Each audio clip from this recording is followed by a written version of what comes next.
What's up, gang? It's time for more River City Plus. It's that space where we can do some deeper dive conversations. And today, I have some very special women hanging out with me. I'm really killing it with the ladies, and that it sounds really weird when I say that out loud. But I've had some conversations in the past couple days with some women that were doing a powerful female-driven project.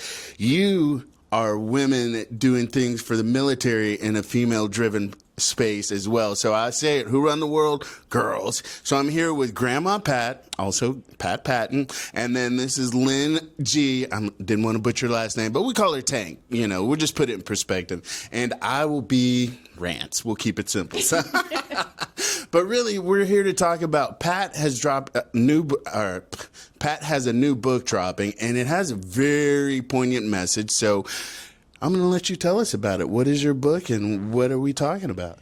Well, thank you. My book is called Between War and Peace, and I've always been drawn to the hidden voices in history, and Deborah Sampson's story spoke to me because she disguised herself as a man to serve in the Continental Army.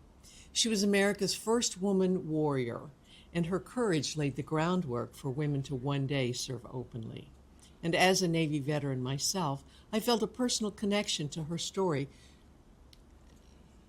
As a Navy veteran myself, I felt a personal connection to her struggle to be seen and valued, mirrors the struggle so many women veterans face today. And writing Between War and Peace was my way of honoring Deborah's legacy and shining a light on the strength of women who serve. And so we were talking, and it's like kind of a Joan of Arc type of appeal, except for the bad ending.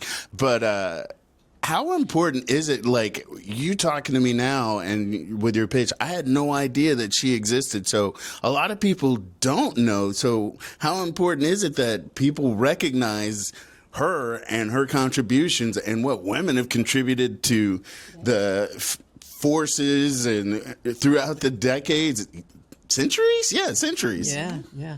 Well, my mission is actually bigger than just telling Deborah's story. I want her bravery to inspire today's women veterans. I'm donating a portion of my book sales to organizations like Hope for Veterans, and I'm partnering with them for events and fundraisers. Every book someone buys helps provide services, support, and a stronger voice for women who serve. It's a way of connecting history to the present and making a tangible difference. Can you give us like a nugget that won't give away the whole backstory? I mean, it's history, so y'all can look it up. But something that people are going to be like, oh my gosh, I had no idea. Well, yes, what happened to her, she actually tried to enlist twice. And the first time, she sort of got caught. And it's really funny how that actually happened because, and this is all true. I mean, these are true, but it is a novel, and I have had to add some fictional characters into it. But a woman was watching her sign the papers, and this was in a pub. They usually did these things in pubs. And the woman was actually sitting there carding wool, and she watched her sign. And Deborah Sampson had a broken finger. So when she signed her name, she held her hand at an awkward angle. And the woman looked at her, and she sees her dressed as a man, and she's thinking, that's Deborah Sampson, I'm sure of it. Well, the next day, and she didn't say anything. Well, the next day, they were supposed to muster all the new recruits. Well, the new recruit named Timothy Thayer, a.k.a. Deborah Sampson, didn't show up. So they came looking for her, including the grandmother. And so she went and hid in the forest, basically spent the day in the forest, but they finally caught up with her. And she denied everything vehemently. So was it illegal or something? Oh, totally. She could have gone to jail. Oh. She could have been whipped. A lot of things could have happened to her. It's totally, not only was it a crime to dress as a man, but it was a crime to fraudulently try to enlist in the Army as someone else. So it was two crimes. And other women had been caught and paraded through the streets wearing signs that's, imposter, and then, they could be flogged. put in jail. All sorts of things would have happened to him. So, and she knew this. So there's no way she was telling the truth. She was not going to admit it. Well, then what happened was she's in a pub in Sproat's Tavern, and these places still exist today, which is extraordinary. I've been there to see them. And she's upstairs, and she used to sit upstairs at a loom and weave. And that's how she made her money. And she was 22 at the time. And she's hearing these guys down below talking about her, and it really makes her mad. Now, she wore a whip that she had made, and she carried this whip with her always. And so she goes down the stairs, and she cracks the whip in front of the table where these 4 guys are, scares the living daylights out of them, and tells them to stop spreading lies about me. So then she leaves, and she goes home. A week later, she gets a letter from her mother. Married one. Her mother had signed a paper that basically sold her. She had been an indentured servant from the age of 5 because she was in poverty.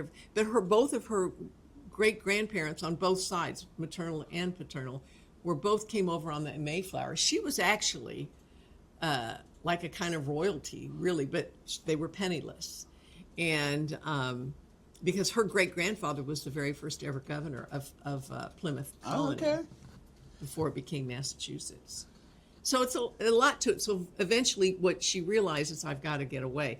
So when she got the letter from her mother saying, this guy's who you're going to marry, and I've already been paid, he comes and shows up and says, you have to, because the town council, when she did the thing at Sproat's Tavern, the town council says, we're going to put her in her place.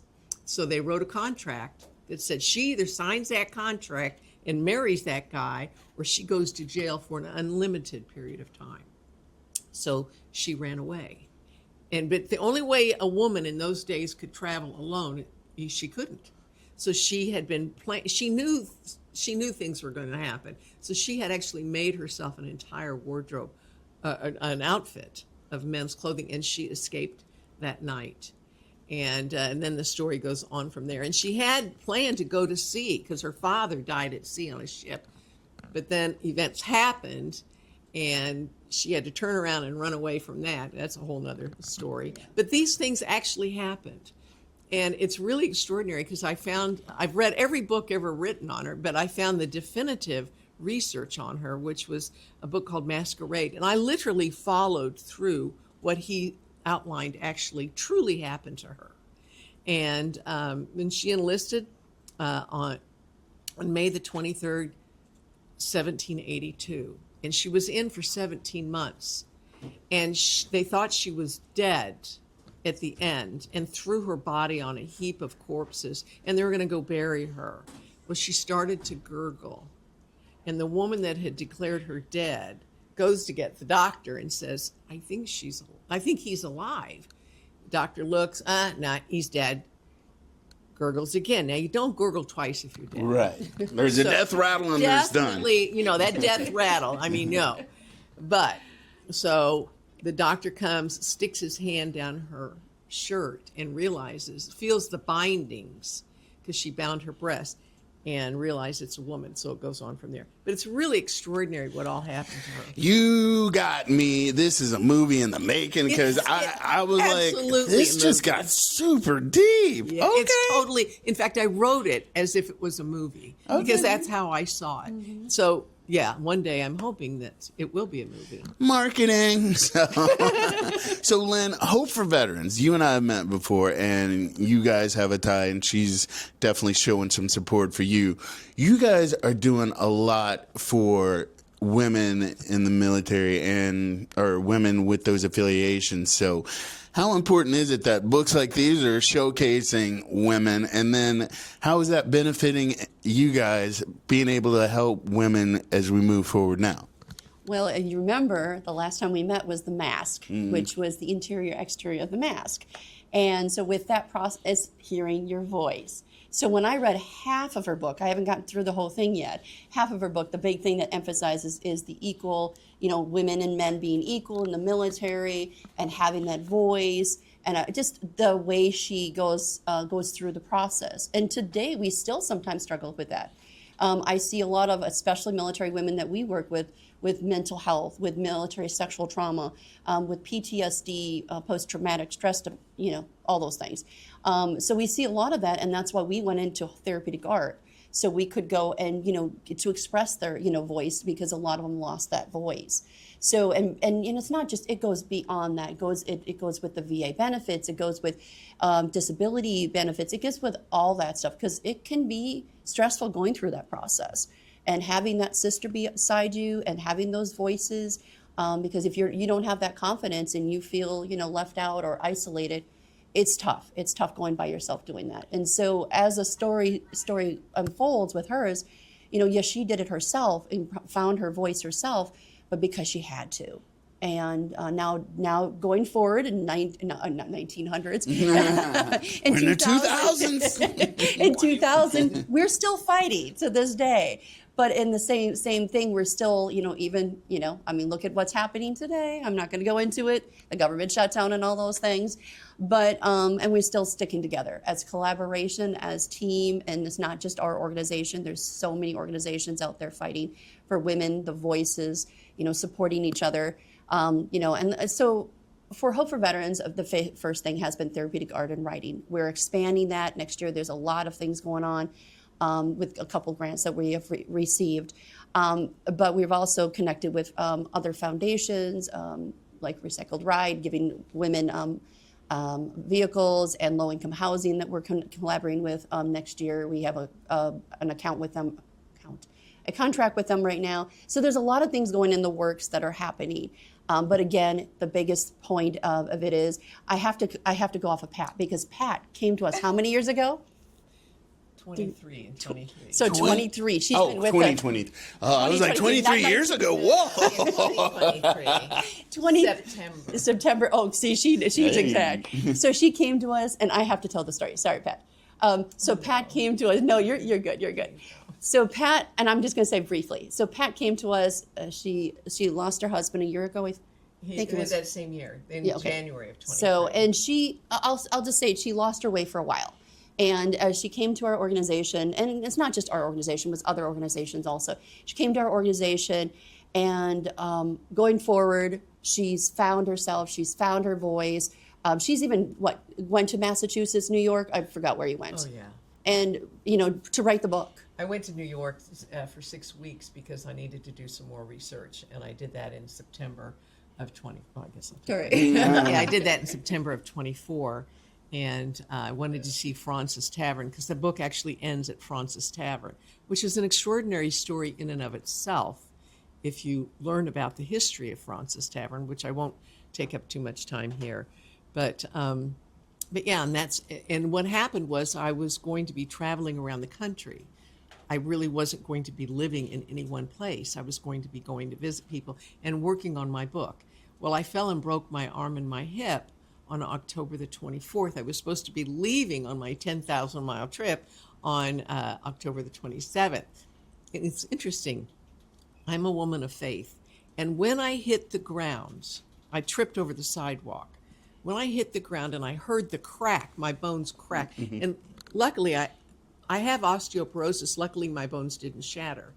And I hit the ground, and I knew instantly. I said, okay, thank you, Lord Jesus.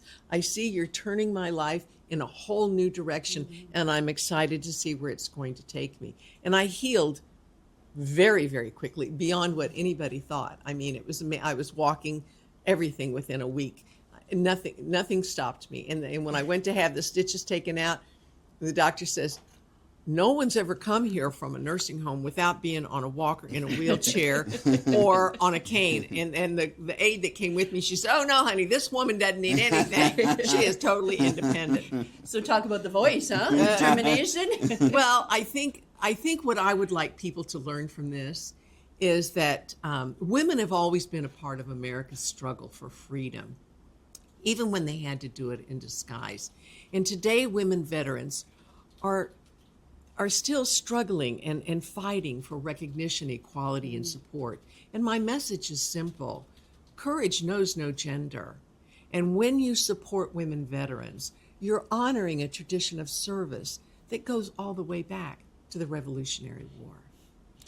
And we're coming full circle. I like it. All right, so the book actually drops Veterans Day. Yes. So where can people get it? They can get it on Amazon and Barnes & Noble, but it's actually available for pre-order at the moment until November the 11th. Then you can just go live. And I'd appreciate if you read it. Please write a review or something. Write a testimonial just to let me know what you think. And it's great. You can do that on Amazon and on Barnes & Noble. So if people, do you have like a website where people can touch base with you and see what you're doing?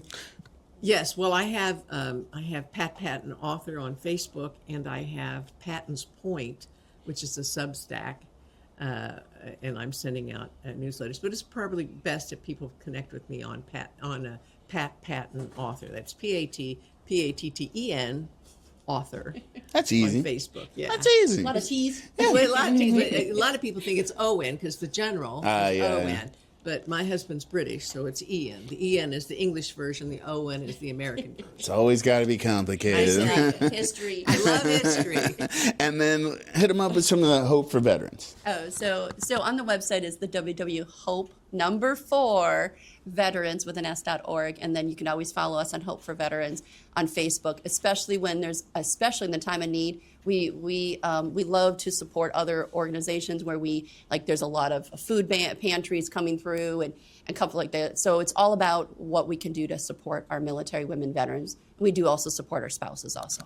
Awesome. Support your locals, women, military, all of that. So thank you guys for spending time with me. I'm that history geek, and all of that was just feeding all of that. So I appreciate that. You're gonna buy my book. I can't just get a signed copy for free. Nah, we'll talk about it. But so yeah, support your locals doing some big things. And yeah, I say it, who run the world? Girls. So we will be doing more Plus in the near future. Stay tuned for that. In the meantime, you can catch us Monday through Friday at 9:30 for River City Live.